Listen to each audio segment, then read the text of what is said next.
Hello, everybody, and welcome back to Roleplay for Verona. On today's episode, Mark goes to a back alley doctor. So, Yay! before you can get there, though, we have the obtainment of a vehicle to resolve. So I think we'll like montage this situation. So, Bicky, where do you go to go looking for a car that you can steal? Where would you look? So I would I would go to the shittiest neighborhood where the car is not even worth the police fucking looking into it. Right. Okay. So let's talk a little bit probably about outside of a dive bar. Imperial Prime. So the thing about Imperial Prime is that it's a city that was, or a city planet, an ecumenopolis that was built for, and at one point housed like an order of magnitude more people than it has now. It was built and housed like trillions, like 1 trillion people. And now that is not how many people live here. As the result of all the synths being wiped out and the war with Cygnus and all of that stuff happening, it has been depopulated to the point where you're more likely to find a vehicle, albeit an old one, just abandoned somewhere whose owners are dead and have been for a while. Damn, that makes this even easier. This planet is like a graveyard, especially the lower you go, right? The crust, the shimmering shell of Imperial Prime is still highly occupied, still used. There's all this extra stuff that was snapped up by the other noble houses when Cygnus was kicked out. And now, you just need to like you're down here where there really isn't anybody. So, I would say that this is a luck save first, just to find like an abandoned car. Mm-hmm. Yeah. Yeah. An abandoned car whose like engine still has a charge. I cannot find my luck save. Is it not with the other saving throws? Oh, it might be. Hold on, let me because we made you a new character without checking the box. There it is. Ah. Okay. Did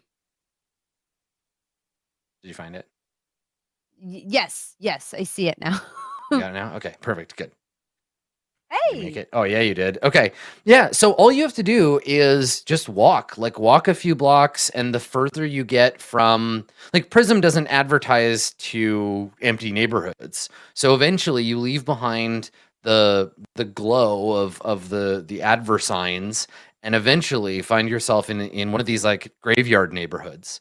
There are signs of battle down here, right? And it's like, I want to impart this kind of eeriness to it, where it's connected to the power grid of the city still. So there are lights illuminating these kind of underground, deep submerged, somewhere above you are people in the city. But down here, it's like walking through a place that everyone died of a plague. There are stores. There are some broken windows, some looting, but it really wasn't the case that there were a lot of people around to loot. So you're just walking these like abandoned streets. And there are vehicles still parked attached to their plugs. There is occasionally you'll see like signs of a fight, right? You'll see laser scarring on a door. There are signs posted, and they wouldn't really be signs. They would be like stencils, essentially, where the Crux officers would have they'd have a device they would just put up to a door, press a button, and it would laser burn into the door like an order. There are evacuation orders, relocation orders, and essentially like signs saying like, if you live here, pack up your shit and go to detention camp 65422A because you are like under broad blanket arrest for associating with House Cygnus. So you're just walking through one of these like abandoned surf neighborhoods. And it's just dusty and kind of like decently lit, but there's no one around. Well, then I feel like my best bet would be to go to any type of business that does like service repairs or anything of that nature, because they're more likely to have a bunch of company cars in their parking lot, and they're probably going to have the keys inside the business. And considering everything's abandoned, it shouldn't be too hard for me to. So just like a vehicle people repair that service shop. Like either vehicle repair or people that service like the advertisements or update them or take care of any of that stuff. The Comcast, if you will, of Imperial Prime. Okay. Yeah, well, I mean, I was thinking like a shop that has like, so you're looking for like a service company that has like vans? Yeah, yeah. Okay. All right. Sure. Okay. So you yeah, I think that's fine. I think with that luck save you find something like that. There's a yeah, there's a facility that does comms like infrastructural repair. And down here it would still have been done by synths. Rather than like the nano clouds up above. And so yeah, you just find like an imperial repair, like a civic repair station. And we see you, I don't know, like lifting the the grate to get in under the door and sneaking in, and inside it's same thing. There's just like a row of 4 of these hover vehicles, and they're just dormant. They're all hooked up, daisy chained to a big power hub. Cool. I'll take one. Okay. Yeah. So you get in and start it up, and it starts. Yeah. Cool. And the door starts to lift up, Mhm. and away you go. That Yeah. was It's easier easy to than I thought steal. it was gonna be. Well, the thing is, it's easy to steal stuff when there's no one around that owns it. Like, Yeah. technically, this is Imperial property, but like nobody cares. There's no one around. Yeah, no one's It's keeping track of abandoned. it. Yeah. Yeah. I mean, this So is I'll a return problem to to the a group with degree. that. This is a problem to a degree, and we haven't really seen it this much elsewhere, but in the entire empire, like the getting rid of all the synths reduced the population of the sector dramatically. And a lot of people died, mostly serfs. And so what we've got left is like the 1% at the top, and anybody who is safe enough or far enough from the conflict to survive. But here in Imperial Prime, most of the people that suffered were like serfs fighting each other, or synths fighting each other, or serfs. So yeah, you're just walking through the graveyard of a dying empire, and yeah, you find this van and drive it back over to the safe house. Yep. Okay. So while that's going on, Naomi, Gabriel, and Booker, is there anything that the 3 of you want to do, or do you just hang out at the house and wait for Bicky to come back? We have, there would be whiskey because the safe house that her friend, he is offering some of that to Crusader Gabriel and Nomi. Like Gabriel is drinking. Yeah, there is a it's not a safe, but there's like a locked cupboard with the keys in the lock. And on it, it just says on it has like the symbol for emergency, like it's got the exclamation mark right on the cabinet, and you open it, and there's 2 things inside. There's a pistol and a bottle of whiskey. Nice. In the emergency cabinet. Grab the bottle of whiskey, bring it over to them. Well, Okay. nothing to do but wait for Bicky to get some sort of vehicle.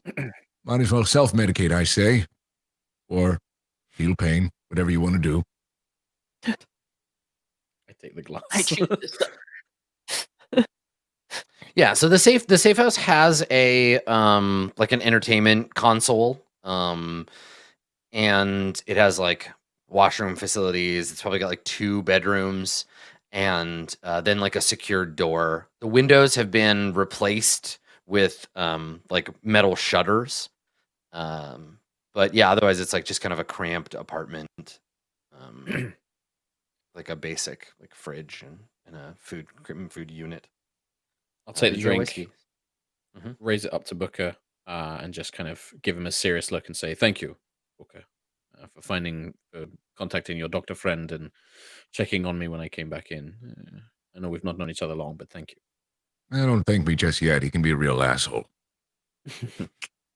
More of an asshole than the whoever it was that shot me. We'll see.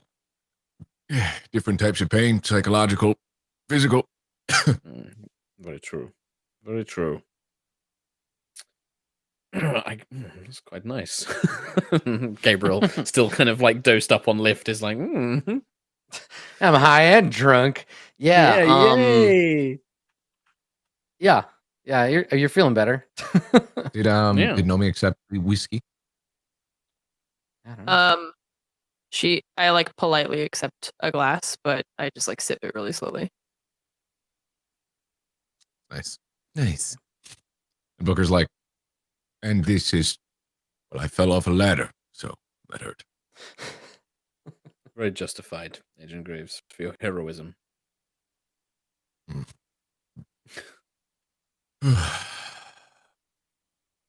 Booker like looks around the apartment, trying to see what else there is. You said there's like an entertainment console. It's just Pretty much just like, probably yeah, there's bare pretty much bones. just the TV. Yep. So what do you think she's coming back with? Oh, all black, studded with spikes and rims, no doubt. Something pertaining to her particular sense of style, I'm sure. Nice skull on the front, probably. Either or that, or perhaps completely nondescript, devoid of anything remotely recognizable.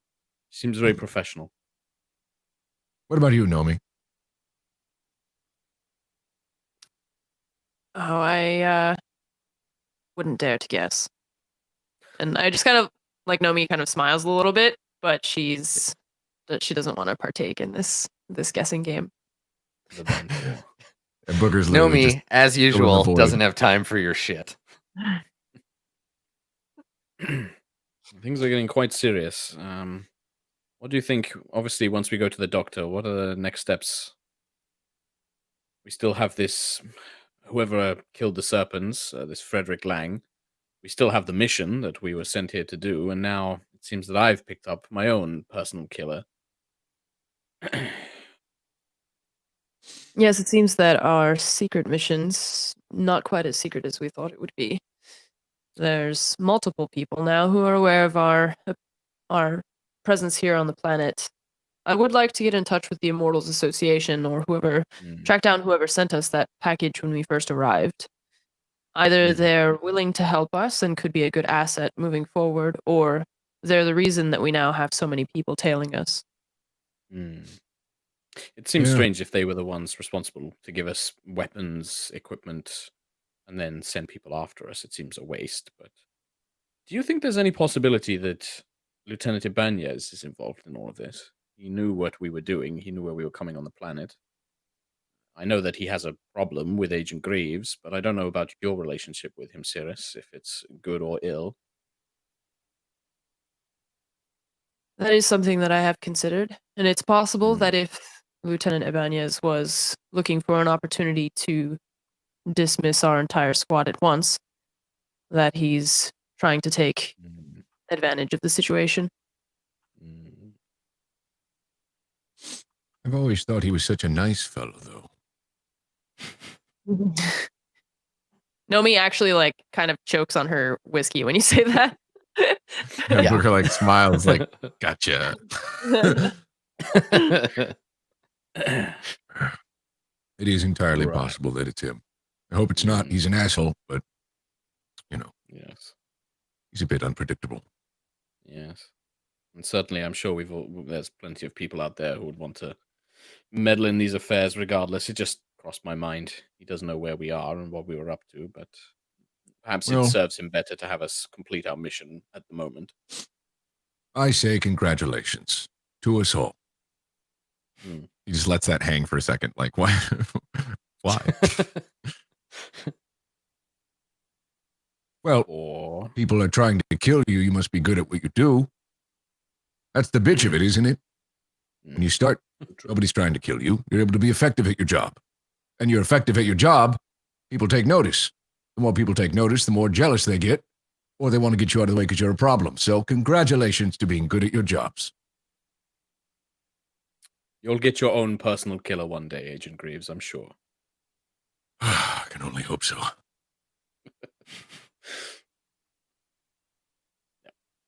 Drink whiskey. Okay. All right. So, Bicky, you arrive and find your friends in the safe house. And I'll just like let them know it's parked outside and slap the side of it and be like, you can fit a whole lot of party members in here. This thing can fit so many PCs. This thing can fit so many deathless So mercs. many. Look at it. What does it look like? What van? What does it look like? It's like I mean, anybody who's lived on Imperial Prime or like on an Imperial planet has seen like hundreds of these. It's like a generic van that is used for all kinds of stuff. It's used for delivery. It's used for like maintenance. The side of it probably has a palimpsest of logos The most recent of which indicates that this is like an electrical maintenance vehicle, an Imperial electrical maintenance vehicle. I just like nod at Booker, like nondescript. Told you, kind of like.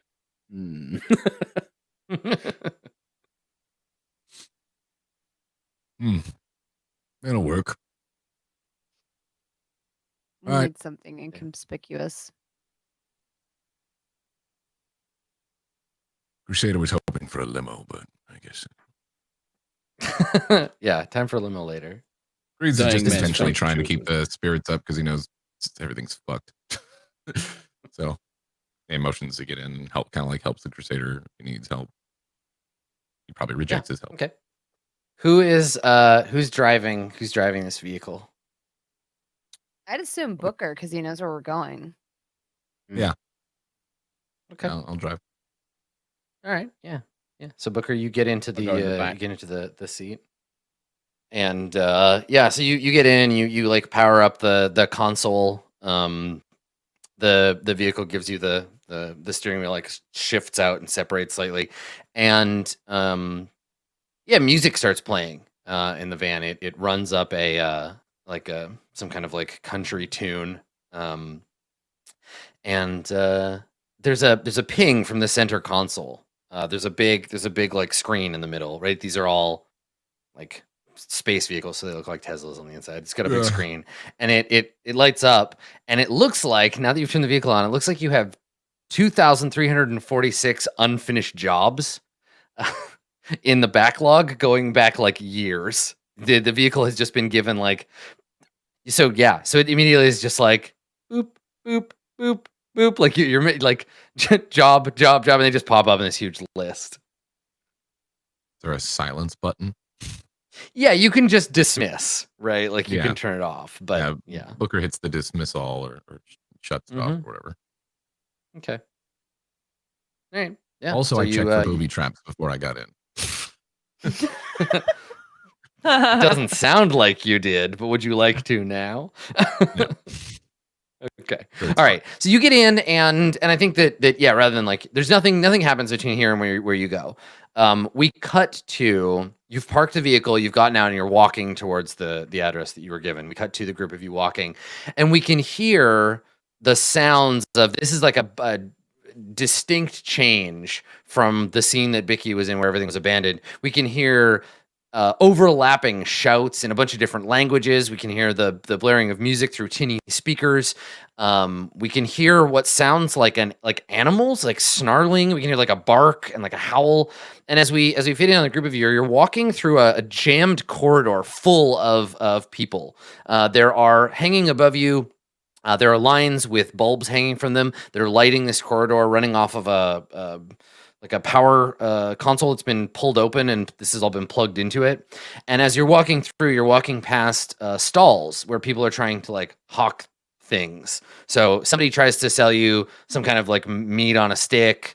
Somebody has got like a bunch of like syringes that look like they have been like repurposed medical equipment. You're basically walking through like an underground night market, and there's all of these people of varying backgrounds and locations, and with varying degrees of cybernetic modification as you're passing through this area towards your friend's shop. So is there anything that you want to do while you're moving through this space? Like you're getting jostled, there's people coming and going. Be I super would like to paranoid. not get blown up. Yes. That is my goal. Yeah, okay.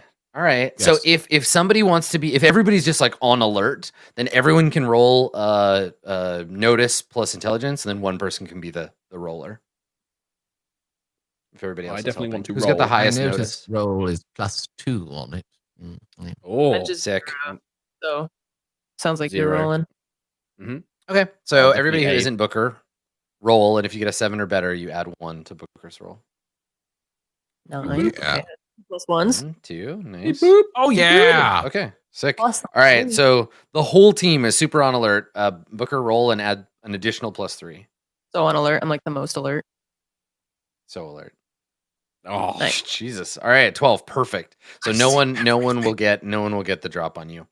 So yeah, you're all like very aware despite this blaring obnoxiousness around you. And I imagine you guys don't go around like uniformed mostly, right? You're in your like civilian. I mean, obviously, Bicky, it doesn't matter for you, but I assume the rest of you are in your kind of civilian skin. Okay, so mostly nobody cares about you or notices. You're just one more face in a massive crowd of other people. You get jostled a little bit. People are definitely armed down here, right? You walk by a business that has a big reinforced metal door, and in front of it there's this huge dude, obviously genetically engineered dude. He's got like huge muscles, and he's holding like some kind of enormous barreled shotgun thing. He's got tattoos all across both arms and on his face, and he's just standing in front of the door snarling. And above him, there's like a flickering neon sign that looks like it's portraying some kind of obscure sexual activity, but most of the sign is burned out. So it's kind of like you see like a limb and maybe like the side of a boob or something, and you're like, but nobody cares. There's so much distraction in this area that you're able to just kind of pass through the crowd. And when you as you get closer to the address that Achilles gave you, you walk by, somebody walks past you, and you hear like a squawking noise. And when you look up, there's a man with a like a big, one of those big flat like rice farmer hats, but it has little LED bulbs hanging off of it. And he's pulling a cable that it looks like it's a repurposed electrical cable, but on the other end, the cable is wrapped around the neck of some kind of like raptor, like some kind of like enormous flightless bird. And its claws click on the deck, and the thing just like looks at you and like squawks as you walk by, and he mutters something in like Shanite and like pulls the thing and goes past you. And that reveals, as we pull back, it reveals the front of Achilles' shop. There is above it, there's a sign that only says in multiple languages, right? In Imperial, in Old Imperial, in Shanite, in Tuthamese, like a bunch of different languages. It just says what basically translates to like doctor in some languages, but maybe closer to like body tinker. In a bunch of other languages, like person who messes with bodies.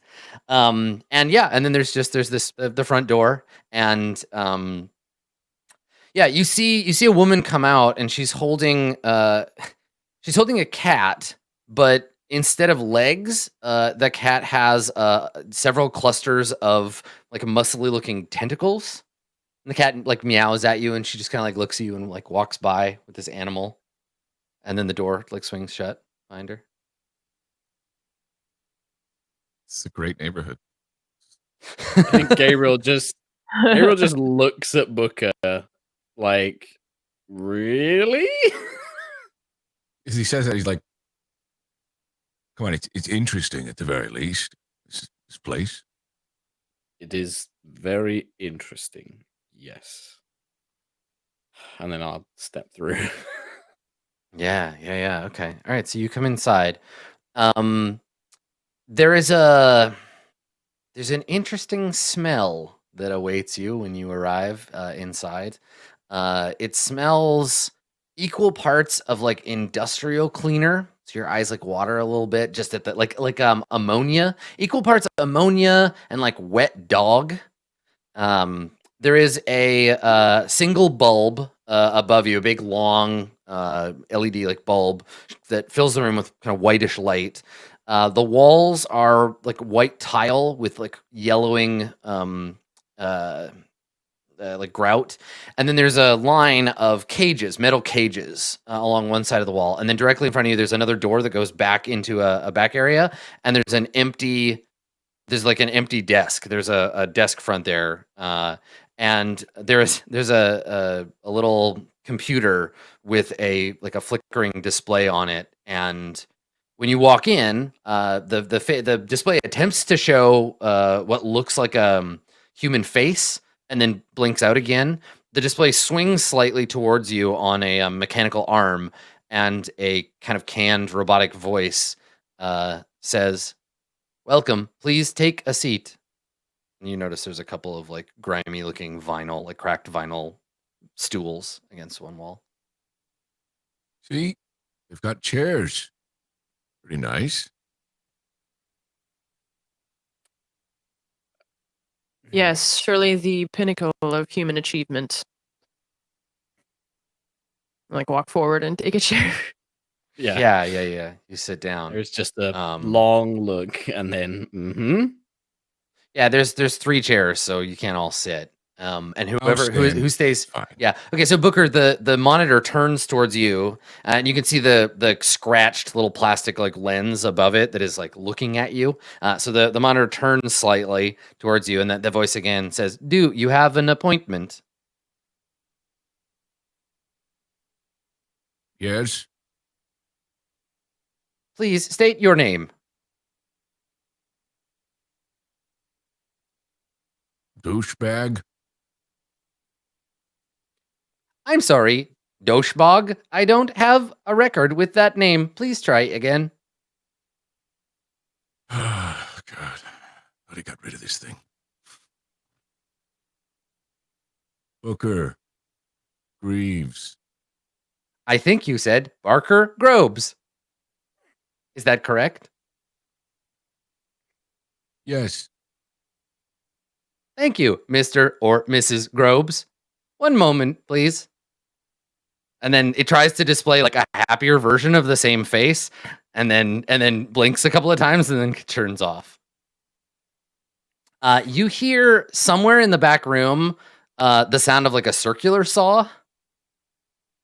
Like that high-pitched whine, like a buzzing sound.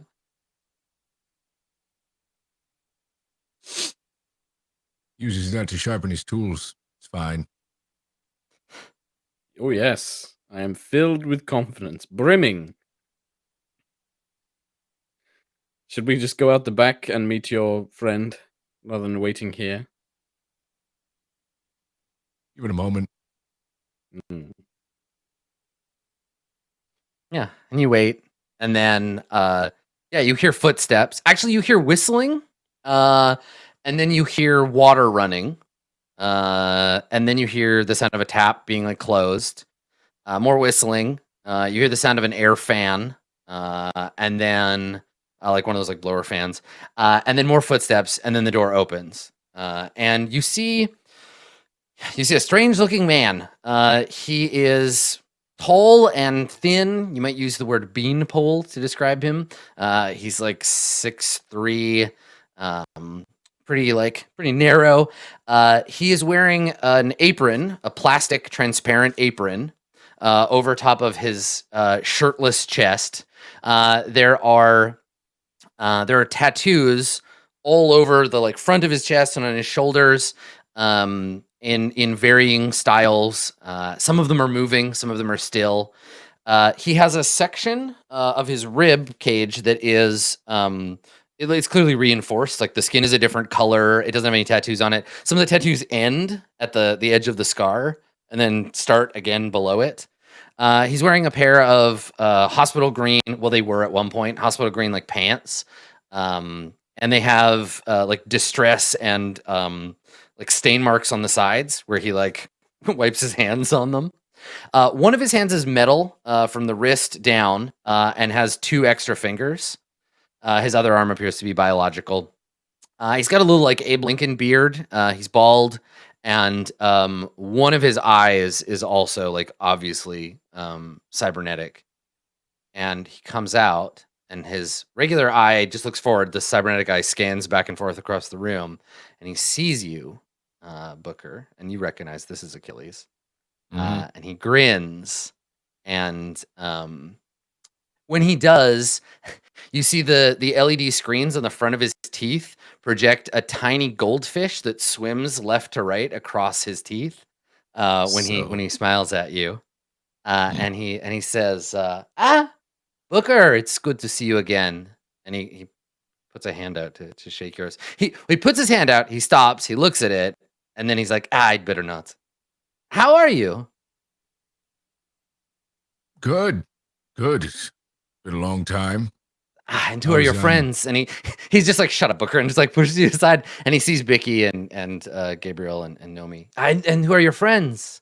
Hello, I am Achilles. I know. This place looks terrible, but I'm a doctor. I heal people.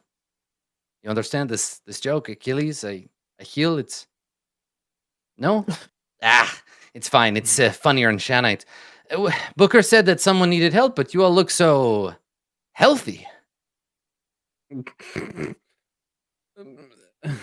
I think Gabriel at this point is like, I have covered up most of the wounds, but I could certainly use some medical aid. Yes. And he squints at you, and his eye like rotates, and you can see the aperture like opening and closing. And he says, dilated pupils, your pores a little wide, micro stuttering. You, my friend, are on drugs. Don't worry, I won't tell the crux. We don't allow police here. And he like looks over at Booker like, I mean, not the good ones anyway. I thought you were and I going think to get rid of that stupid thing, by the way. And he looks and he's like, what, Henri? I could never. I love him too much. And he like pets the monitor. Yes. Drugs as it may be, they are temporary. I have several shrapnel injuries, a gunshot, a particularly bad one. Can you assist with these things? Come into the back. I will take a look at you. Booker Greaves, I want you to know that if I emerge any different to where I am now, I will make you pay for it. Fair enough. And that's Booker Grapes. You heard, Henri. My apologies, Mr. Grapes. Burger Grapes. Love it. Yeah, so he says, come into the back. And he looks over his shoulder and he says, you should all come with me. It's not good for business to have people lingering in the lobby. Henri can take care of everyone. Come on. And he ushers Gabriel into the back. Booker gestures as well. Like, it's fine. Come on. Okay. Yeah. Right. Nice. So you walk into what looks like, I was gonna say it looks like an airlock. It's a safe, like a clean room, basically. And he walks in, and there's like there's a sink and like a decontamination station and a computer, and his metal hand, like he reaches out and he hits a couple of buttons, and the door hisses and opens as the one behind you closes. And he says to you, Gabriel, he says, come into my parlor. And he leads you inside. And you come into what appears to be like a smallish, like operating theater. Back here, it is much, much cleaner and much more expensive looking. The equipment that he has back here would not be out of place, Nomi, in like a practitioner's lab, especially like one who does surgery. There is an area with a table that's in another room with a glass panel that you can look down into. There's no blood or viscera anywhere. There are these kind of blue-white holographic displays all over most of the surfaces. He has a bunch of diagnostic equipment, and yeah, it looks like it's pretty well off. But Nomi, can you make a notice and intelligence roll for me? Yes.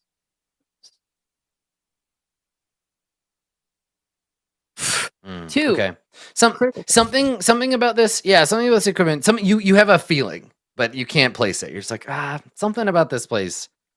And so he leads you in, and he says, see, much better.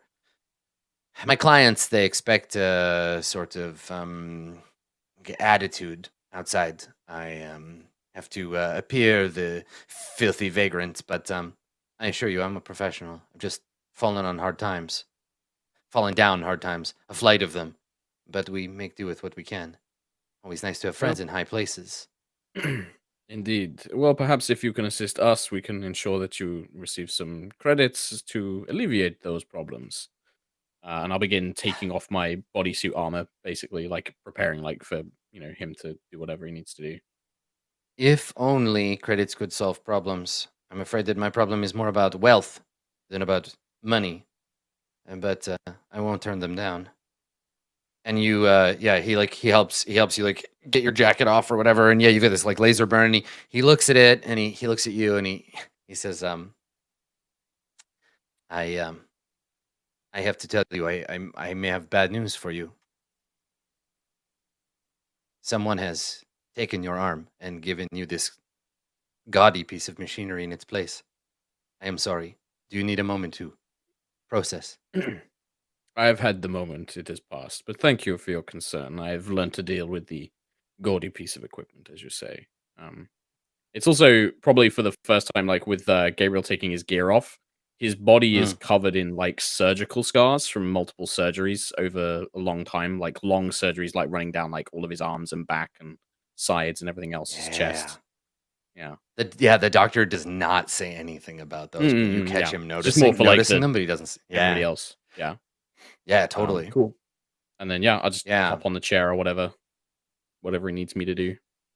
Yeah. He Patch sits you me down up, and he takes a look at you. And he says, "Don't worry. When you reach heaven, and you will, I'm sure, you have the look of a good man to me. Your arm will be waiting there for you. At least that's what a priest told me once. It was about his balls. I think he was trying to make himself feel better." Yes, we have a habit of doing that. And Cutting he your turns balls to off? you. Yeah, Booker, he turns to you and you say that. And he says, no, this was an accidental removal. Oh, Poor okay. thing. What have you been up to on Imperial Prime today? You're getting your friends shot by sniper weapons. And dangerous ones, too. This is, you were lucky. Is he talking to Booker? Yeah, he's talking to you, Booker, but he's looking at the wound on Gabriel. The usual. Getting people upset at us, trying to kill us. Dumb, boring stuff that I'm sure you don't care about. Well, except for, of course, the wounds and gun. And yeah, he says, I think maybe to know me, he says, Officer Greaves used to work the beat in the neighborhood in which I practiced after the unpleasantness. I owe him a great deal. He has looked the other way more than once. And so now, and he's looking at you with his regular eye, and he dramatically makes a point of rotating his cybernetic eye backwards. He's like, now I look the other way when he needs it. And he says, but Booker, why can you not simply go to an infirmary and have your purple friends take care of this one? Bit more complicated. Don't want to, you know how it is. You go in to get patched up in a Crux infirmary. All sorts of red tape, forms to be filled out, things that ping other things. Yes, of course, I understand. They ask you what you have been doing and where your bribes are coming from, and then they find out that you're running an illegal monkey prostitution ring, and then, you're in jail. I understand how it is, and he puts his hand on your shoulder like, don't worry, I won't tell anyone about your secret. This one, he turns to Gabriel. He says, this one will be fine. Leave him with me for a few hours.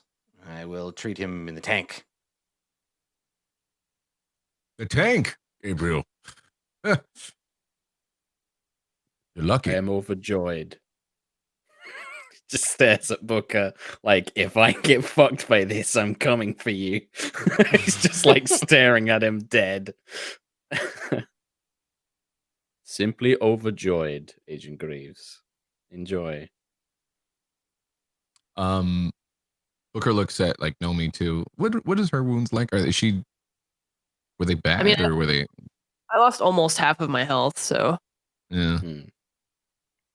So I think he mentions that he looks at her and sees that she's still messed up. And like, is there anything to maybe Make her a little bit closer to 100%.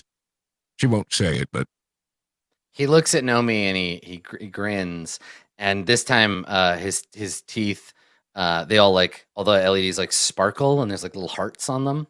And he looks at Nomi and he says, oh, "I don't know, Booker. She looks 100% to me." you don't want him. Not with her. And he puts his hand on his chest, like, and there's a sort of a squeak of his apron. He's, "I would never. I just mean, she is a fine specimen. You do not mind my saying so, I hope." And he turns to you now, Nomi, like, You mentioned the unpleasantness before when Booker and you worked together. Would you mind clarifying what that means? he shoots a serious look to Booker, like, "Okay, hold on. Who is this person you brought into my house?" Booker looks at him like, do not. Yeah, he just waves his metal hand and he says, bygones, the past." And just turns around to pretend like he's looking at Gabriel, like, "Oh, what should I use?" Like, he's actively trying not to answer the question by ignoring you.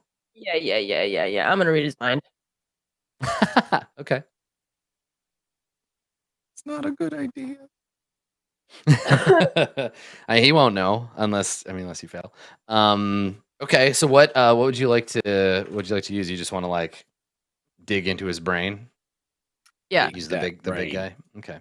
Yeah, I just want to know why Alright. he's avoiding this question because it Is seems she kind of an actively?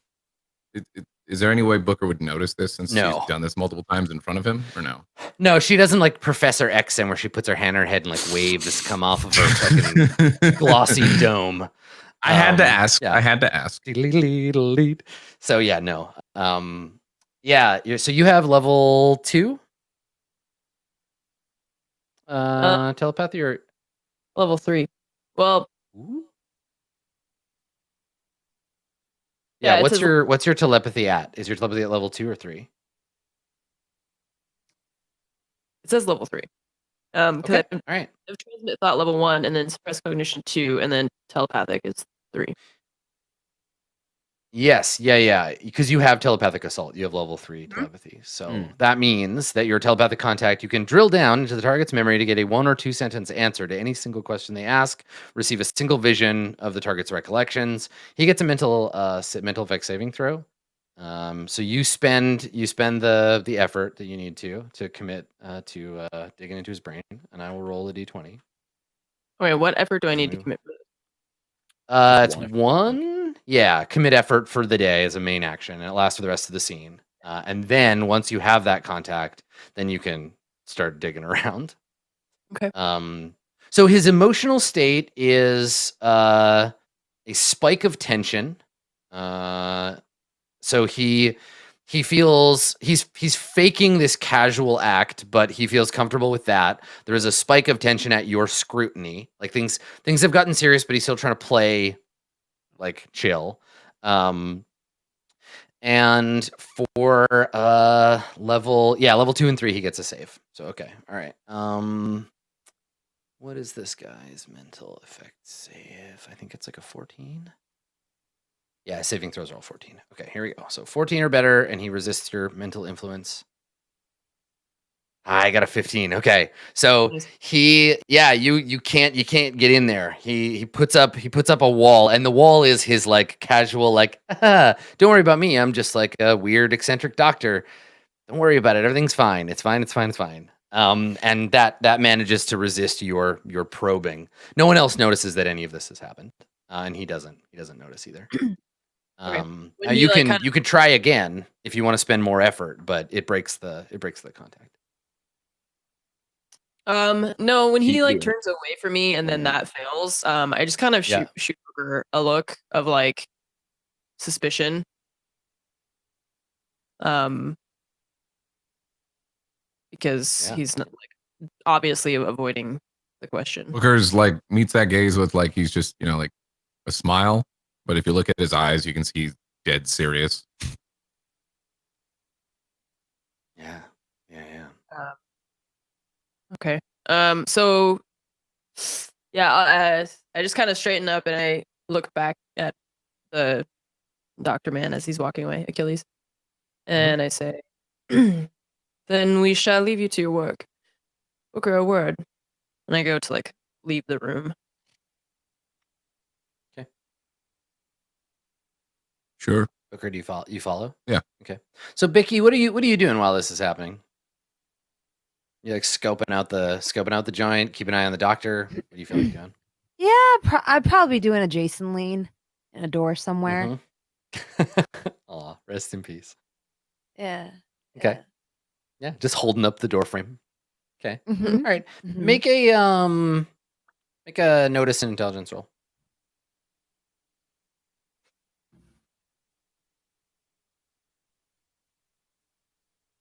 Okay. The equipment, like you've been in hospitals before.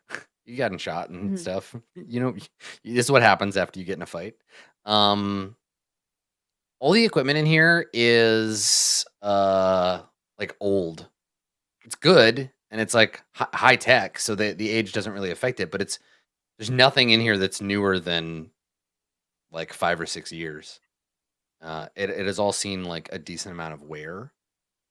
And is higher tech but old tech. So he could have scavenged it or bought it from somebody. But yeah, with a 7, that's what you notice. Gabriel, Achilles turns to you and he says, you know, it's nice being able to work on a person again. The human body is so resilient. Mostly, I've been making animals for the fights. Basically the same stuff, but you know, a human, you can get so much more mileage out of them.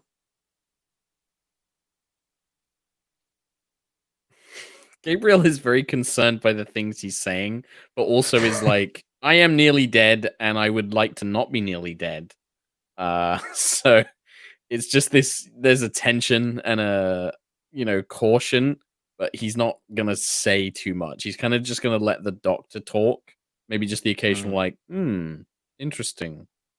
Really? So like that he's kind of just like he's like doing scans and like like doing some tests and stuff, and he says to you, so what is it you do that runs you into these assassins?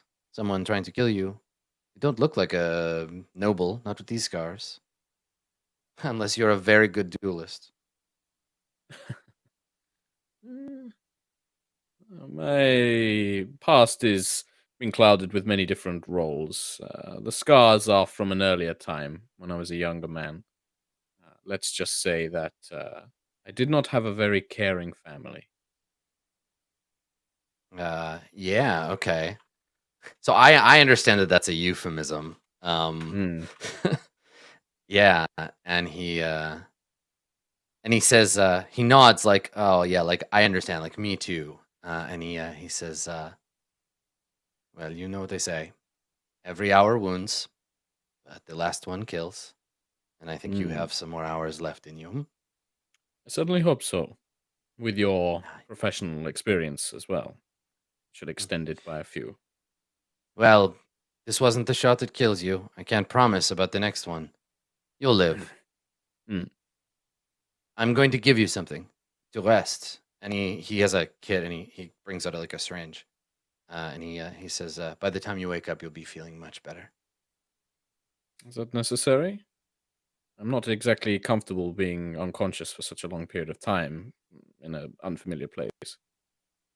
You sleep, don't you? Normally when somewhere where I am expected. Is it part of the procedure? Do I need it, or will it simply be painful without it? He raises an eyebrow and he says, yes, it is necessary. Do you want to make a roll? Yeah, I think I would. Yeah. Just totally. because Do a Gabriel's notice and paranoid. Yeah, do a notice and it's like- wisdom. It is extremely necessary. Yeah, it doesn't. Yeah. Yeah, I guess in his situation, he knows that he's not in a fighting condition. He's kind of just got to chance it and hope that Booker's on the level with this guy. So yeah, I'll take it. Okay. All right. Yeah. So he gives you the medicine. You start feeling a little drowsy, and he lays you down on the like gurney that you were sitting on, and he turns to Vicky and he says, "I just have to take him into the back, the tank.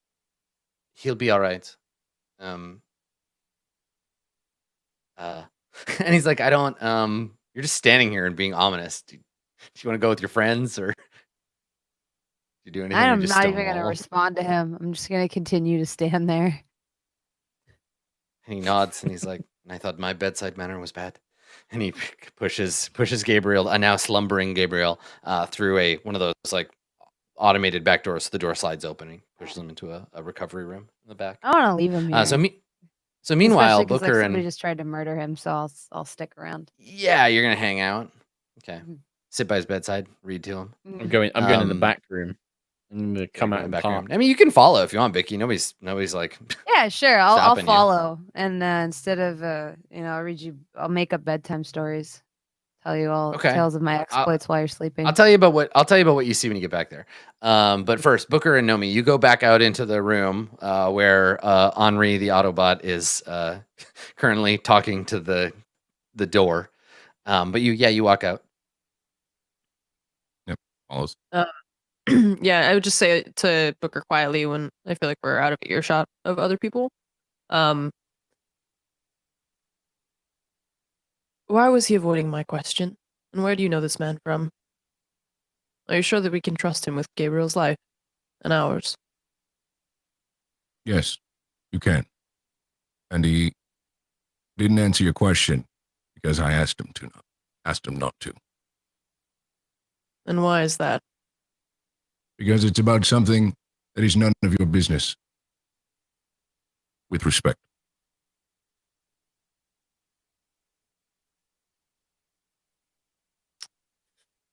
If you try to read my mind, know that I will no longer be a part of your team.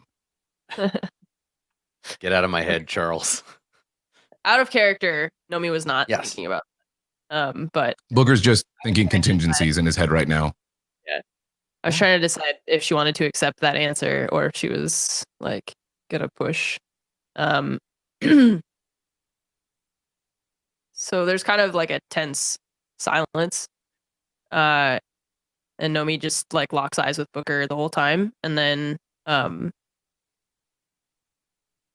finally she kind of blinks and looks away and says, "You're sure, with absolutely 100% certainty, that this man is not going to endanger our lives or our mission?" Booker thinks for a second. Nothing's ever sure, certain. That would be a luxurious, wonderful world we live in. But no, I don't think he would. If he did, well, he knows me quite well. At least, what I'm able to do. All right, then. Let's go back and keep an eye on Gabriel. Okay. So, Vicky, you follow the doctor and Gabriel into the back room, and the doctor wheels the now bed into an empty space. The back room is it's just like a big, largish, like square room, and there would be room for like 3 or so beds on either side. It's empty, save for on one side there is a metal cage, and in it there is an orange and black striped enormous feline of some kind, and it is asleep in this cage.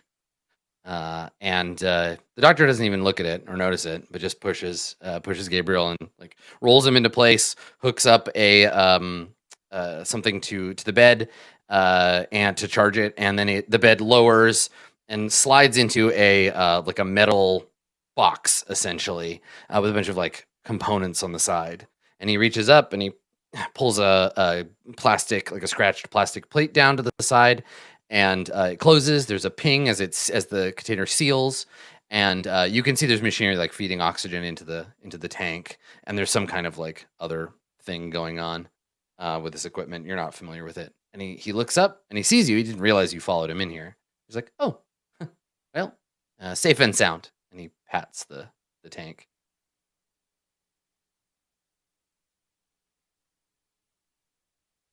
So you deal in animals. I do now, yes.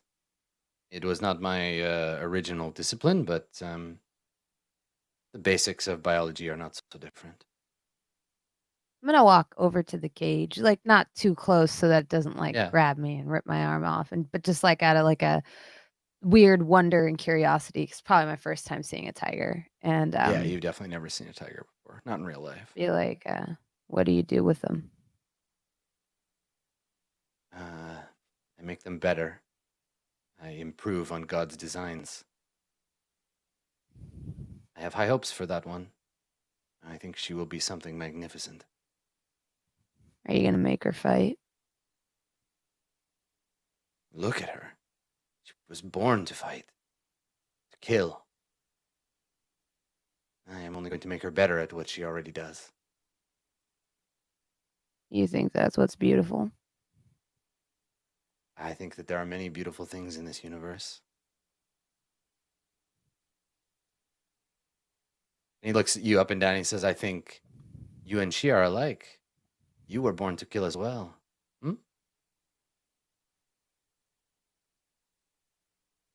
I don't think anyone's born a particular way. I think we're molded by our circumstances and by men like you. And he puts his hands out and he says, I'm only carrying on our Lord's work.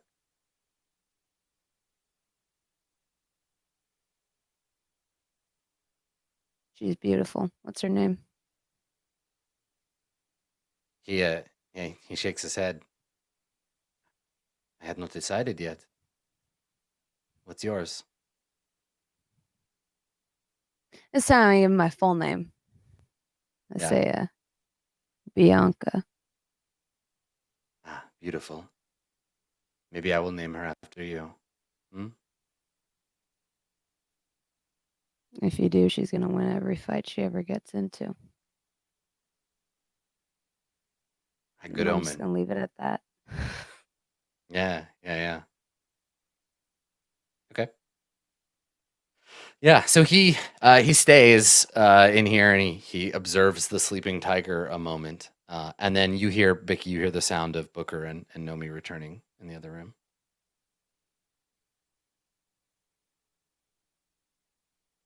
All right. Should I So let if him you know leave, I'm here? if you leave, this guy is gonna leave too. Like for him, Gabriel's safe in the tank. Yeah. Okay. I'll go and join everyone else in the other room. Okay.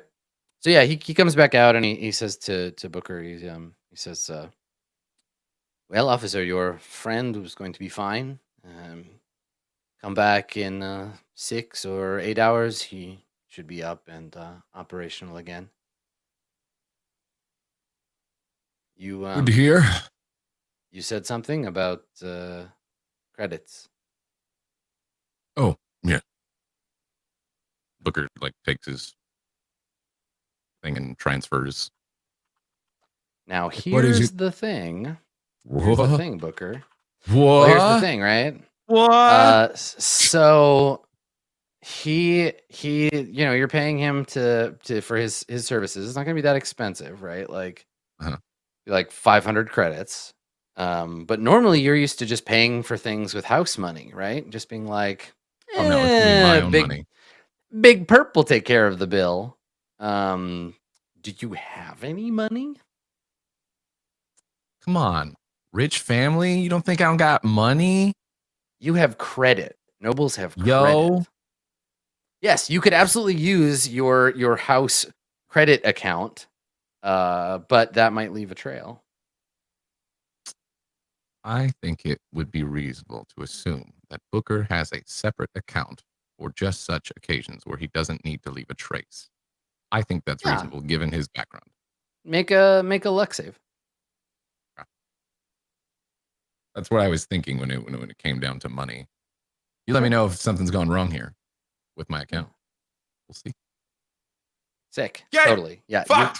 Yeah. No, you have an operational. I don't get these fund personal or whatever. victories very much, so I have to celebrate them. No, it's good. You should. You should. So yeah, I mean, it's a show to like Nomi and Vicky too, that you are like, you're ready for this shit. That you're just like, yep, I can pay this guy. I got untraceable credits. I've been in the slums once or twice in my day. So yeah, totally. Yeah. So you pay him in the usual way, and he he thanks you, and he says, I will take care of him for you. Don't go too far, I hope. Enjoy the neighborhood. There's a fight later, I think. None of mine, but it can be a visceral experience. Yeah, maybe we'll think about it.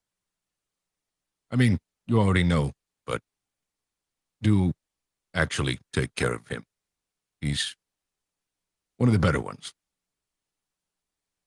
And he nods. Now, do I have reason to believe that his assassin is going to come here and try to finish the job? I don't think so, but I would take precautions. Maybe a little bit more than the usual.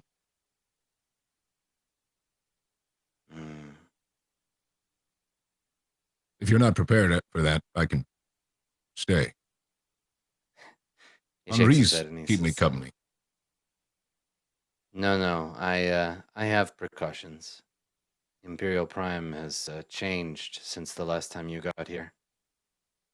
It is a corpse devouring itself from the inside. I'm surrounded by maggots. You don't have to worry about me. I can handle myself and my shop. That I know. 6 hours then, yeah? Yes. All right. We'll be back then. Let me know if Very anything. good. Well, let me know if you need to let me know. I will. Was he gonna help me, or I'm still injured? Yeah, so you don't need like he can give you lift basically. But you don't basically what he's doing with Gabe is he's gonna hold on to him and we're just going to accelerate his normal healing. So Gabe can rest for like 8 hours and get the equivalent of like 2 days of resting. But if you don't want to stay and you're not that like how many hit points do you need back? I mean, I have 12 and I lost 5, so I only have 7. Yeah, so you lost 5. So he can be like, here, take one of these inhalers and you'll be fine. Because there's problems if you keep taking like multiple doses of lift, like there's addiction and strain and stuff, right? That's why I didn't want to just keep downing lift, like it's healing potions. Yes.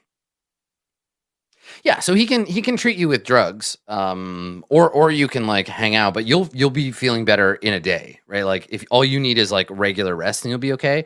You're not severe enough that it'll take multiple days to heal. Okay. I would like the lift, please. Okay. Yeah, sure. So what was it? It was a D8. Also, Mark? ow, can we? It was a D8 plus his medical skill. Oh, his medical skill, not mine. Yeah, he's better. If he's administering it, 1d8 plus heal. Okay. Yeah. So if you're like, I'm not feeling great. He's like, yes, and he takes out a like a hypodermic like injector, and he says, roll up your sleeve, please. And he gives you the lift, and you get 8 hit points. Which maxes you out. 3, Yeah. 4, 5. So within a few seconds, you feel like the heady sort of rush as the lift flows through your system, and you feel much better.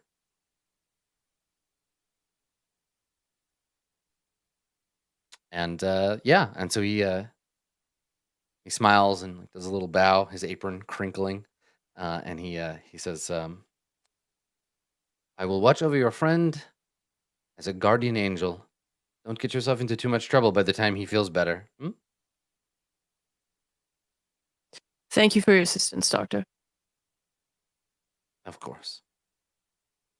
And he turns, and you hadn't noticed him before. There is a young man who is holding what looks like an oversized weasel, but its front legs have been supplemented with what look like crab claws. So it's some kind of like lobster weasel, and this this kid like looks at him, and Achilles turns to him, and he's like, "What, again?" And the kid nods. He's like, "He just doesn't like the food I'm giving him." He's like, "All right, come here, you little rascal." And he like picks up the lobster weasel, which like squeals when he picks it up. And he turns to you, Booker, and he's like, "I will see you in 6 hours. Come on, boy." And the two of them go back into the other room. Or lobster weasel. All right. Yeah. Yeah. But yeah, Booker So gives you him a nod when you he goes, and yeah, you step back out into the crowded streets of little Sean, and what are you gonna do? What do you do for 6 hours? yeah, as we step out, Booker like says to Vicky and Nomi, "I think that went well. It could have gone much worse, but it seems like he's a little bit more content than he used to be."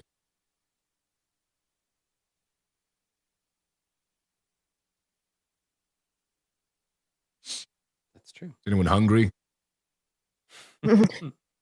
How long do we have to wait for Crusader Gabriel? It's 8 hours. 6 hours. 6 hours. Yeah, 68 hours. Yeah, like Okay. a day. Well, perhaps in the meantime, while we're waiting for Gabriel to recover, we could go investigate this Immortals Association. I believe, or I agree with Gabriel, that if they sent us some weapons and that sort of thing, then they have interest in assisting us. It could be good to have some allies on the planet, since it appears that we are picking up enemies left and right. Yes. Hoping that they are our allies. I didn't know if you wanted to continue working on the mission, one man down. Totally up to you, though. I'm game if you are. Well, we don't have to necessarily work on the mission, just see if we can get in contact with them and discern some information, but we don't have to proceed too far without Gabriel. I just mean being out there, allowing them to potentially have more chances of attack. But again, I'm game if you are. It seems that our efforts to remain hidden on the planet are going unnoticed by whoever is after me, so I'm sure that they'll be able to find us no matter what we do. My thinking as well. Let's do it. I don't know, like, how to... They had, like, a card that they gave me, and did it have, like, an address on it? Yeah. There's like basically wherever you are, you can look at the card and it'll display. It connects to the local network and displays like wherever. So you can always find a Trilliant facet or an outreach office for the deathless with those cards. Okay. Since we have Captain Tip with us, I think I would rather pursue that line rather than the Trilliant dudes. Yeah. Okay. So the location here is on Embassy Row, this outreach office. Okay. So it's in a much higher level of town, to the point which, like, Bicky, you're gonna want to like ditch the vehicle once you get to a certain layer, because it'll stand out like significantly. But the sort of public transit up in the high layer and the more like utopian section of Imperial Prime is much faster and much cleaner and much safer anyway. Okay, sounds good. That's fine with me. So you leave the crusty underworld, you leave little Sean, and head up to towards Embassy Row. So we wipe to the group of you, and you're now, it's like a massive palette change. Everything here is like bright colors, lots of blues and greens. There are you're basically like walking through a city park. You can see we see a maintenance drone like tending to a big like plant, some kind of like blue leafed tree. There are people walking around here in noble outfits, right? We see the colors of the imperial houses and all these buildings. Predominantly the style of Imperial Prime is like ivory and gold in terms of the building colors. But because you're in Embassy Row, you are seeing all of these, the imperial embassies on the planet. So essentially like sovereign territory for each of the houses in their homeworlds. And you can hear as you walk down, you can hear the sound of a crowd. So as you step off the shuttle and walk out onto the street, you can hear a crowd, and you look and you can see that there is an office, a fairly drab kind of looking office building. It's slightly ziggurat shaped, several stories tall, and there's a crowd out front that look like they're protesting. There are like people kind of marching and shouting and standing outside of this building. But otherwise the place is like hella peaceful. Booker, I think you notice watching the protest, there are crux, like peace officers, making sure the protest doesn't get like too out of control. Okay. Yeah. From here, the Deathless Outreach office is not far. It's like a couple of blocks walk.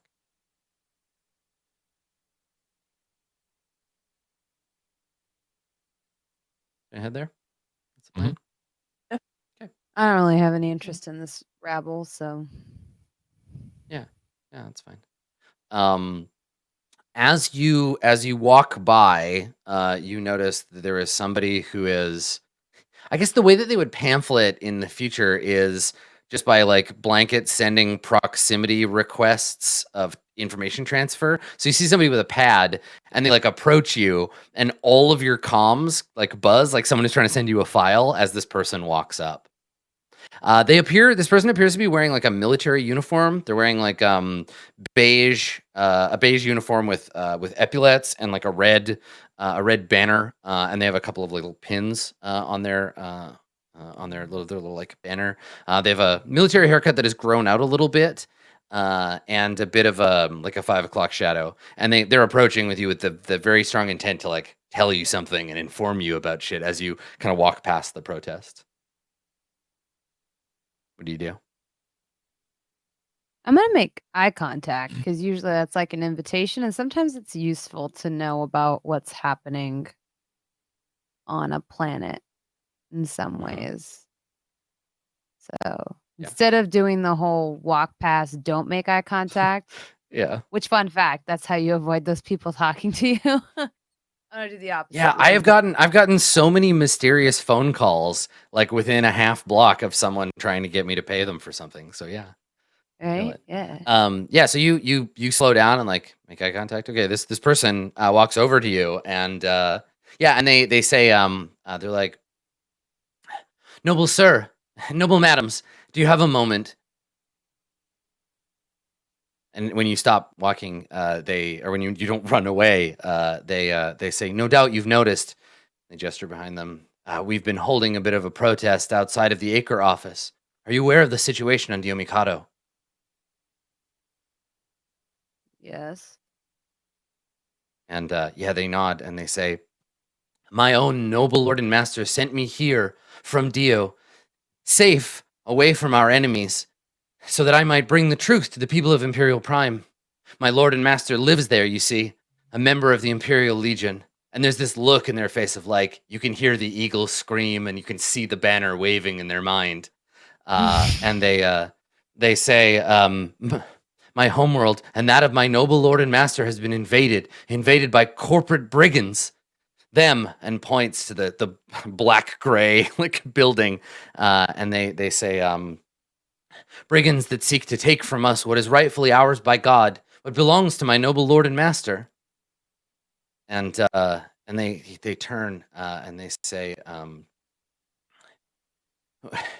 we seek not only to improve the understanding of the people here of Imperial Prime, but hope to collect support from nobility such as yourselves, from good lords and ladies who are willing to and they hold out what's obviously like a petition.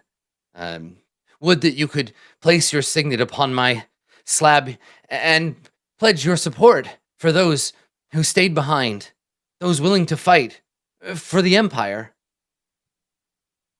Oh, kiddo. As much as I'm sympathetic to your cause, I don't have a signet.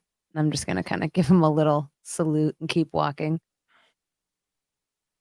Yes, of course. And what of you, My lord, my lady, can I pledge your house's support for your brothers and sisters in House Aquila, for my noble lord and master who waiteth there for me?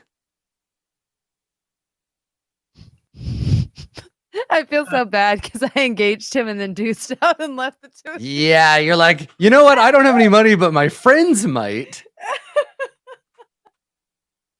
I actually didn't stop walking when they started You talking. walked up. So he's like, milady? And so Yeah. Booker, did you also walk off? Or did you? Yeah, so the two of you have just like left, and he nods.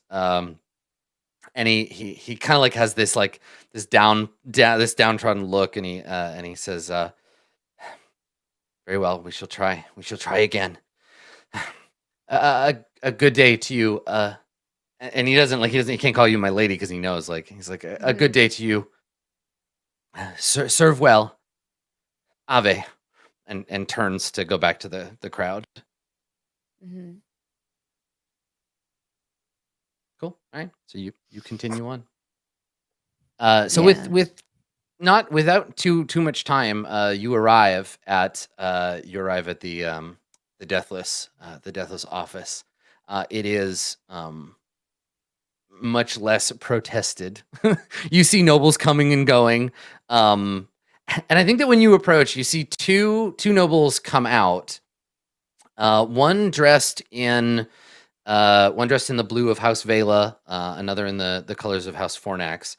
They walk out and they look at each other, and there's this look of like, I still fucking hate you. And the other one kind of gives a look of like, well, I'll see you on the battlefield, asshole. And they turn and walk away from each other as they walk out of the office. The building itself has it has a gravitas to it. It's built in a style that is not there's not a lot of like ornamentation. This is a place where serious business is taken care of. You've been in places like this before, Bicky. This is home turf, right? It has this kind of like welcoming, but only if you have like a business, only if you're going to take this shit serious. So there's probably like columns out front and like the deathless banner hanging from the portico. It is a big and serious building. And I don't know, you probably know, Bicky, that the office on Imperial Prime was supposed to be much bigger and much fancier, but the church was like, yo, you can't wear white to somebody else's wedding, basically. It was like, you got to tone it down a little, guys, or you're going to like make the nobles upset. Let's all just agree that you'll stop building now, and that'll be it. So it's a restrained building, both literally and architecturally. And you are welcome to enter. Yeah. Okay. Let's do it. All right. Yeah, so you walk in, and there is a door scanner. It's not like you can't come in here with weapons, because everybody knows you can't start a fight in a deathless office. But as you walk in, it scans you, Bicky, and there's a voice, an automated voice that says, "Welcome back, Captain." And in here, you're like essentially walking into a bar. There's like a lobby, but there's a section where people are sitting at tables. You see a couple of people eating. There's a bar at the back. It's all in that kind of like dark marble with this kind of like very lush. It's a place where you would go to like smoke cigarettes and drink expensive whiskey. Wood paneling, dark marble, shot through with like veins of red, probably imported from another planet. Very like rich and intense. And yeah, you see a bunch of like noble patrons sitting and having drinks and talking. But there are also employees of the Deathless. There are officers. One of which he is standing at the front desk. But you see others kind of moving around, talking. Some uniformed, some not. It's like a hotel bar. There's like a kind of an energy to it. But yeah, so you walk in. Yeah. I'm assuming we'd head for the front desk. I don't know. It's up to y'all. Yeah, you can just walk up to the front desk. Sure. Mhm. Okay. Yeah. Yeah. So you approach, and the officer at the desk looks at their screen, looks up at you, and you get a salute. And he says, "Welcome back, Captain. Good to see you are still alive." And turns and Thank you. looks at Booker and Nomi. My lord, my lady, how can the deathless serve you today? I'm just gonna step aside for Nomi to. Sure. I step forward and say, we received a package which we are led to believe originated from either this office or someone associated with you, based on the documentation that was left inside of the box. Do you know where we might be able to speak with someone about this? There's a moment where he like takes it and he says, "I don't know personally anything about that, my lady, but if you could give me a little bit more information, maybe your name, the contents of this package, I could find out who sent it to you." Yes, I am the serious Nomi Ka. You see recognition on his face, and he says, "Ah, of course, Cirrus. My apologies." And he says, "You're going to want to talk to someone higher rank than me. I'm just the door guard. But if you'd like to have a seat," and he gestures, "any table in the lounge will do." And I give him kind of a brief nod. Of course. And I step over to wait. Okay, yeah, you can just like go and have a seat. Mm-hmm. Okay, yeah. All right, so y'all go and you sit down. When you do, the table automatically, the internal system, like the service system, turns on, and the menu kind of glows on the table in front of you. So if you want to order something, you can. And as I said, like the menu seems to consist. There is a food menu if you want to order food, but like it mostly consists of like dark liquor and expensive cigars. So you can order something while you wait if you'd like. Yep. Booker's just like, let me just put in the House Crux cred stick and let's go. Yeah. I mean, he doesn't order anything crazy. It's just like, some whiskey, just a little bit. They probably have some really nice whiskey. So he's like, yeah. Okay. All right. Yeah. So you order and somebody brings you drinks, and the three of you are sitting. You're sitting here. What? I mean, do you like talk while you wait, or like Bicky? You haven't been to one of these in a while. This is sort of your home turf. Do you have anything to offer in terms of like advice or like what they can expect, or what are you looking for anything, or what do you think? I'm curious about Bicky's like kind of state of mind in this space. Yeah, yeah. Uh, she's like definitely more comfortable because this is a little bit more her space where she knows the rules of engagement as opposed to like everywhere else where those don't really quite apply. And that's what she likes about the deathless is like the structure. Um, so yeah, you just see her like a little bit she's like normally she's on high alert, with like the whole like holding up the door type of thing. But this is probably the first time, especially around these two, uh, they've seen her like actually relax, like fully just Yeah. like sit back with like a peach iced tea. Feet on the Nice. feet up on a chair across from her, type of relaxed. Each iced tea. Hmm. The drink of a warrior.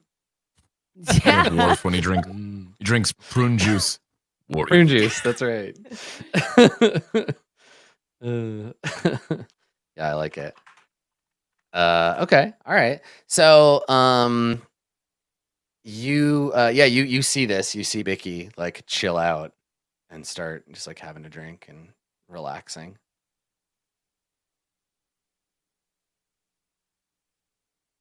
And I then think you Booker, just Booker wait. regards her, like, kind of tips the glass, like, nice to see you, Yeah. I'd Let actually go of probably some say of that. something to Booker now thinking about it. I'd probably be like, what do you think?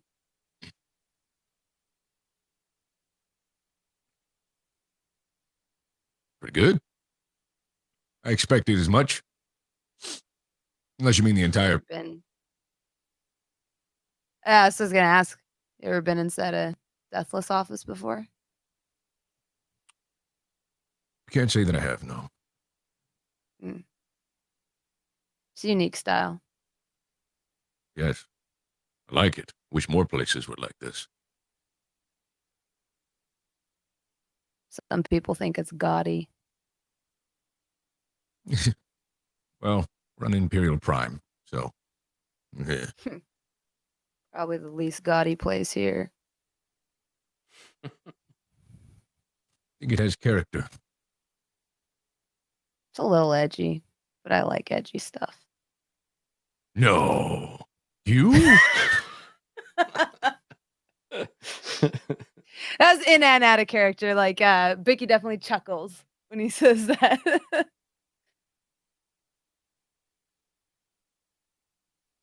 I really hope these people can help us.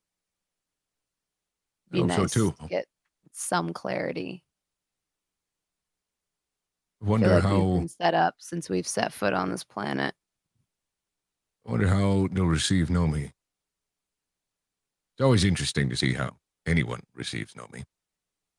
He shoots a glance over at Nomi to see, like, oh, she heard that. Nomi's just sitting there. I mean, I probably heard you since we're all sitting together, but I just like kind of give you a sideways glance and then just look back at the doorman, the guy that we were talking to before. I'm just kind of waiting. Yeah. Okay. So yeah, I mean, you sit a moment, you relax, you have a very fine and expensive drink. You watch as nobles and other deathless officers have conversations, no doubt, about moving spaceships around. And after a little while, you see from the back somebody approach. Somebody comes out of the back and has a conversation with this guy. Nomi, you're watching the front guy, and the guy turns and points, like gestures in your direction. And so you see this dude. He is, again, it's so hard to tell how old somebody is. He appears to be in his late 30s. He's like pretty short, like 5'9" maybe. He has like olive skin, glossy black hair. He has an eye patch. He's wearing a dark blue uniform with like squared shoulders. He has the sash. There's some medals pinned on the sash. He has very, very well polished black boots, and he has a pistol holstered on his hip. And he turns, following the guy's gesture, and he sees you, and he starts walking over. I stand up as he approaches. Okay, so Bicky and Booker, you notice Nomi stand up, and Bicky, you see this guy. You get some additional information. He has like a rank insignia, and the rank insignia indicates that this guy is a corporal. Yeah, and he outranks you.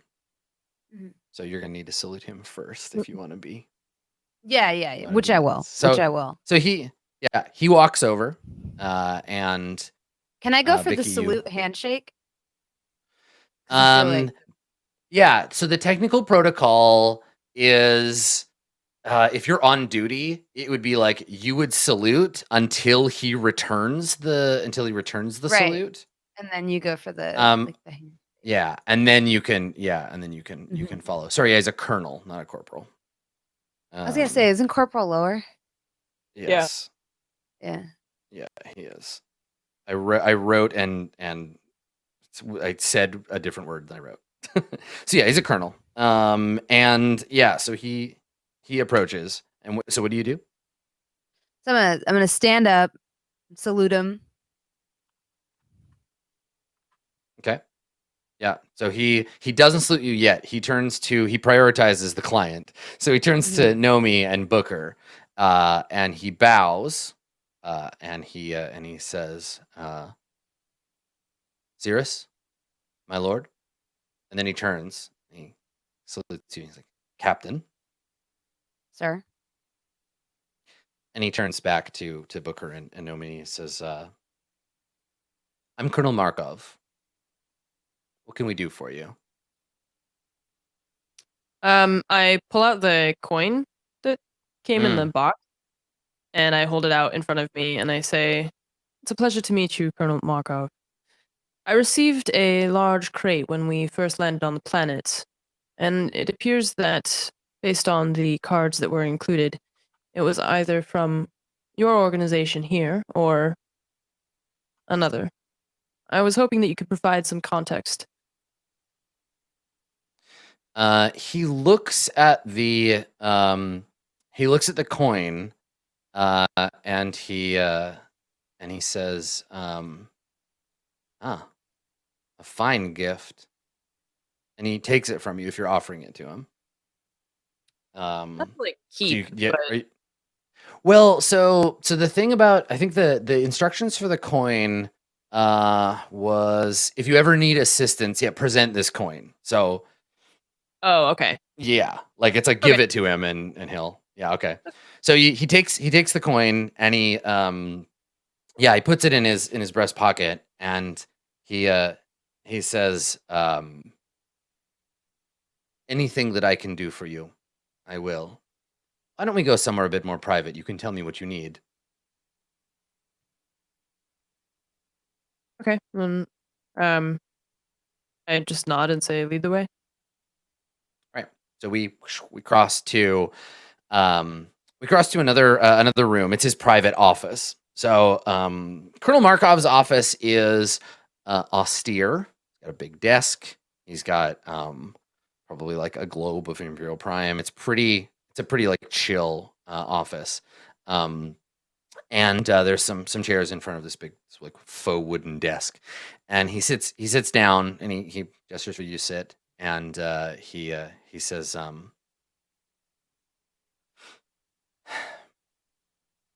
so you are in some kind of trouble? Yes, unfortunately, it seems that our presence on the planet was known about without. Although we made no actual attempt to let anyone know, we were trying to be subtle, and yet we received a warning on the first day that we were here. Someone also made an attempt on one of our members' lives, and he is currently undergoing treatment. I'm sorry to hear that. Imperial Prime has become a dangerous place, even for exalted nobility such as yourselves. And he turns and he looks at Bicky and he says, well, if you've got one of ours taking care of you, you're already on the right track. And, if I might say so, probably the reason you're still alive now. As for what we can do to keep you alive, well, why don't you tell me how Deathless can help? We have a mission to accomplish here on the planet, and we've been derailed quite severely by the multiple attacks on our lives. We need to figure out who is after one of our party member, and as well as who's after me. When we called a cab the first day, as I mentioned, there was a Serpen's body inside. The person was unfortunately dead.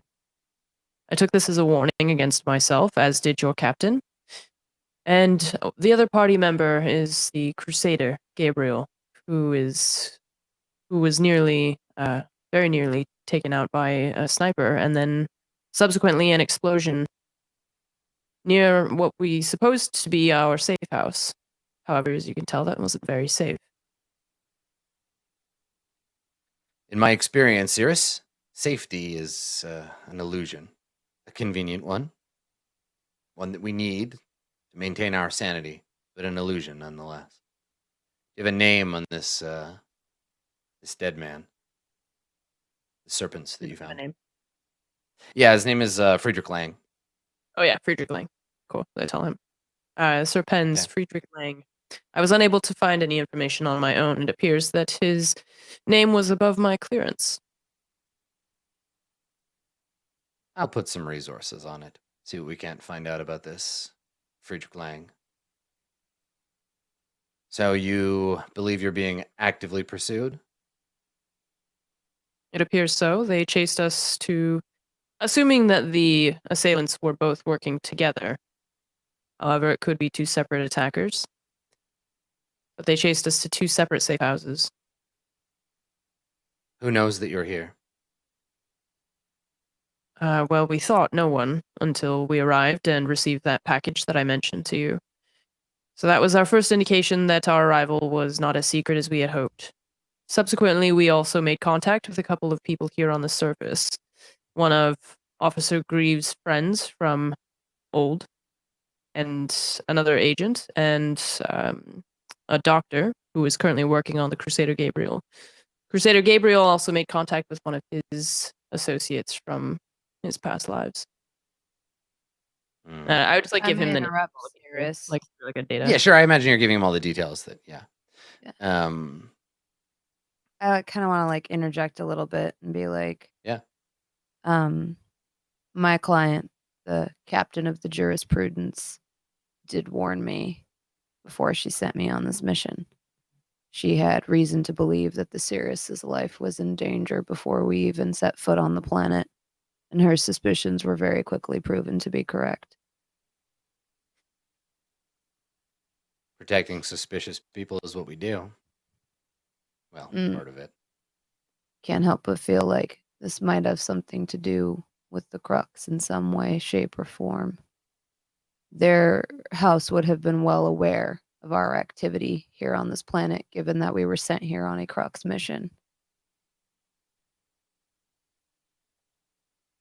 He nods and he says, I'm sure that it feels stressful to you. You're feeling like there's enemies in every corner, but you're safe here. You've attracted the attention of the Immortal Association, which means not only Deathless, but Trilliant and your own house are backing you. It's a good place to be, especially if you have people after you. And we can find somewhere to put you that's going to be safe.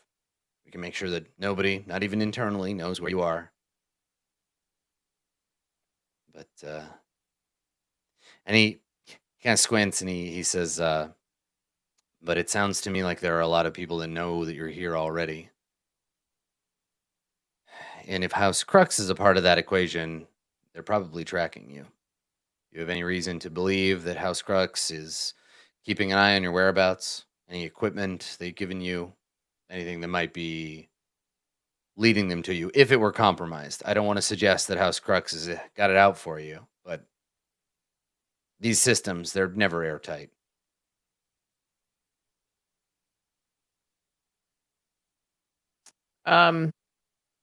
I look at Officer Greaves, and Uh-huh. I kind of give you a look like should we tell him? You know? Yeah, I'm gonna hope. and yeah, Booker gives you a nod, like, as if we're trying to get anything from this guy. Yeah. He needs to be aware of everything. So I look back at the colonel and I say, it is possible that one of our commanding officers aboard the jurisprudence is attempting to dismiss our crew in a fatal way. Chain of command problems.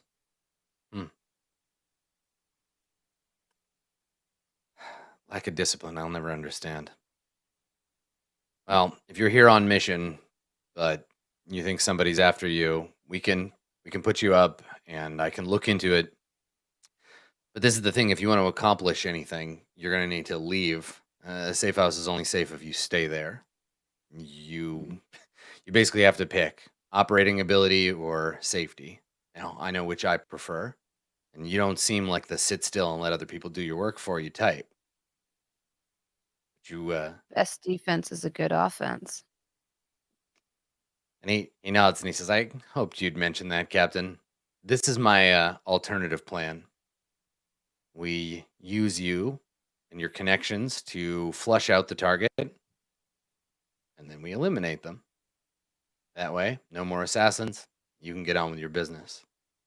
Now it's a bigger risk, but it sounds to me like you're the kind of folks who can survive an assassination. You see Booker like on like just counting. Yeah. If the others have no objections, then I think this plan might work. Lure them out so that we can dispose of them. And he nods and he says, I'll get tactics on it. In the meantime, consider yourselves my guests. This facility is as secure as you're going to find. And he stands up and he says, you're welcome to enjoy the lounge. Stay there. I'll come and get you. It shouldn't be more than a few hours. Thank you for your hospitality. No, thank you, Cirrus. And he like pats the coin like, yep, I've been given an opportunity to do good. If this works out for me, oh boy, promotions in the ranks. But he says, oh, before you go, you said that there was another. You have another asset? Somebody being taken care of? Yes, the Crusader Gabriel, as I mentioned. Where are they at? We'll send someone to retrieve them. I look at Booker for like the location. Yeah. So Booker, do you wanna? This is the question. You got your fucking your CO or whatever your CI. Do you want to give up the location, or are you like, I'll handle it? Yeah, Booker's not about that at all. Yeah, Just right. Because it's like mercenaries No. show up to get the Crusader, and you know that Achilles wouldn't appreciate that. Nope. Booker would be like, well, I appreciate the offer to collect him. I will do that myself. I understand. Well, if there's anything that we can provide, let me know.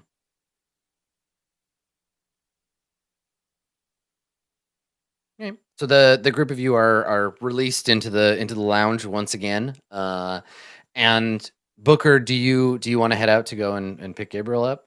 Do you go by yourself? Do you take I'd Vicky with probably you? go by myself to have less attention and whatnot. Okay. Unless Alright. Nomi like explicitly says something otherwise. But no, I mean, Booker hasn't been necessarily targeted, and he knows how to stay relatively under the radar if he has to. And like we said, if it's going to happen, it's going to happen. Yeah. You show up and Gabe's got a crab claw for an arm. Leaving him with the Simic combine. Okay, so Booker, you walk out. You leave the Deathless office behind, and you head back for transit to eventually make your way back to that van to drive yourself back to go and pick up Gabriel. So we cross fade on you leaving, and we fade in. It's dark first, and I love that I get to end 2 episodes in a row in like almost exactly the same way. So we fade in, and it's dark, right? And we just hear the like beep, beep, beep of the like monitoring equipment, right? We can see in the like cryo healing pod or whatever. We see Gabriel, eyes closed, face peaceful, yeah. And we can hear in the background, the subtitles will be like whistling in French. You can hear the doctor like whistling and like doing something, putting away tools or whatever. And then there's a sound. We hear like a crash of like some tools being dropped on the floor. And you hear a shout of surprise. There's the sound of a scuffle, and then a groan, and then silence. And we hear the outside again. This whole shot is on Gabriel's face. We hear the sound of the door like open up and then shut. The second door open and close, and then we hear footsteps getting louder and louder.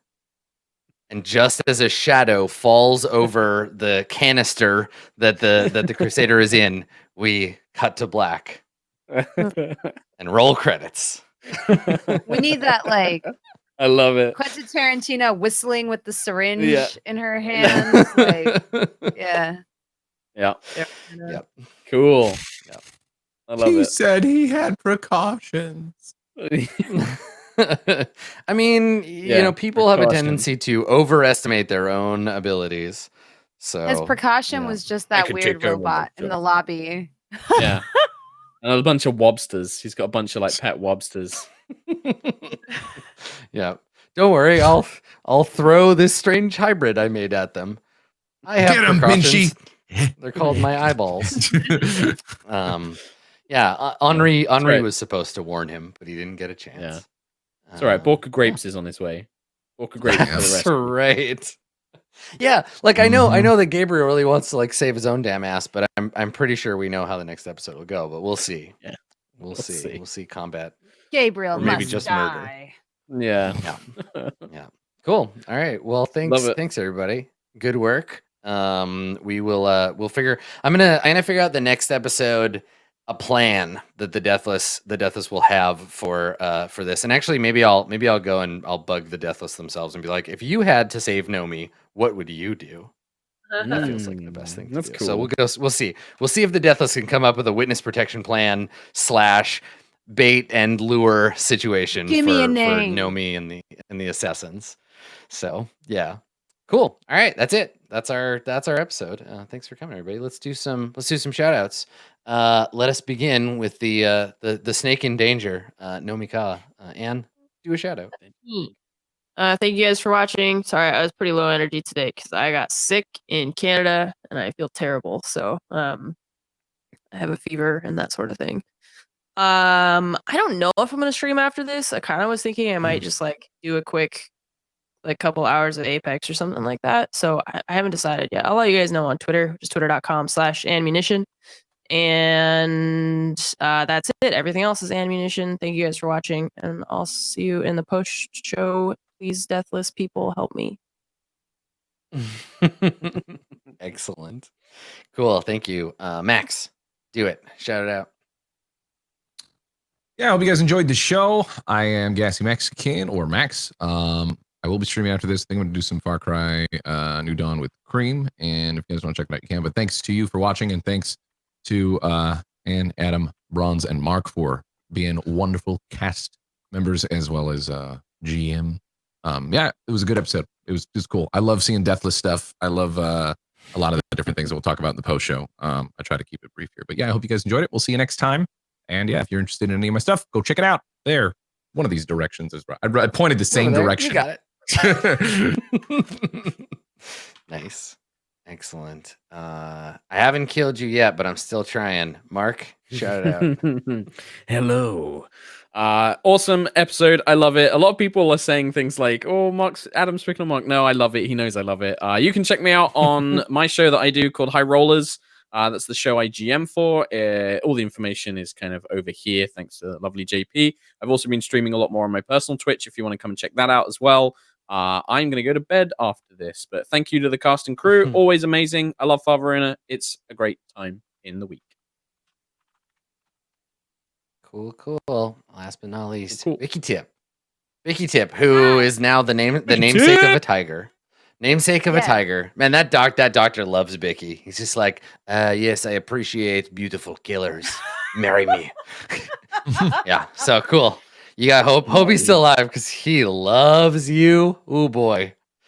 That's Shout so it out, Bronze weird, Girl. though. Do the So thing. We weird. can talk about your new French boyfriend in the post show. Hi, hello. I'm that bronze girl. What am I up to? You can find me on my stream. I'm one of those weirdos who streams insanely early in the morning because I'm a morning person. We're talking 7 a.m. Pacific Standard Time. I'm a variety caster. You can also catch me on Relics and Rarities. We're up to episode 3. I know the first episode was streamed on Twitch, but you can watch the other ones on VRV and on Alpha. Our episode with Charlie Cox just aired. So if you're a fan of the Daredevil and stuff like that, cool. Since the show got brutally canceled, you can watch all the people from that show play D&D with me instead. That's me. Hello. That's what media is. That's the future of media now. It's cancel all the Netflix shows and the cast just plays role-playing games instead. That's Which is that's how kind the of future's cool, but I also want my shows back, you know? right. It's like, I want everything. yeah. All of it. yeah. Perfect. Cool. Well, that's been our episode. That's episode 26 of Verona. I have been your Space Master. You can find me on Twitter at skinnyghost or twitch.tv/AdamKoble. We're coming up on a faction turn, I think in about like a week or so. March 1st is going to be the next Verona faction turn. So if you're interested in the faction stuff, you want to see all of that machinating going on, this one's going to be a spicy one. We added some new rules for the potential division of the Houses Minor as a collected council. There's going to be some faction adoption. It's crazy. There's a big shift coming in this faction trend, so definitely tune in for that. It's on my channel March 1st. Otherwise, you can find me right here running Court of Swords, and then elsewhere running other RPGs. That's it for today. I would give out experience, but nobody achieved their goals because we went a different direction. But that's okay. Oh, I You'll did. get XP at the end of the thing. Did you? Oh, you did. That's right. You made contact. That's right, and you used your coin. Perfect. Okay, so Nomi gets an experience point. Yay. Top gamer AnneMunition earning XP all Top day gamer. every day. Top gamer. I thought it was funny, and I'm just going to mention this. I thought it was funny that two of you had apprehend the person who tried to kill Gabriel as your goal, and then immediately just didn't do it. You're just like, nah, fuck him. Well, we can't. I mean, Oh, come on. we He's hate booby you, trapped Adam. one place. Jeez. Adam. All right, everybody, that's it. You can go to patreon.com/roleplay and sign up for the Patreon if you want to see the post show where everybody except Anne is just going to yell at me for 20 minutes. So we're going to go do that. I will see you next time, everyone. Thanks for coming. This has been Verona. Bye.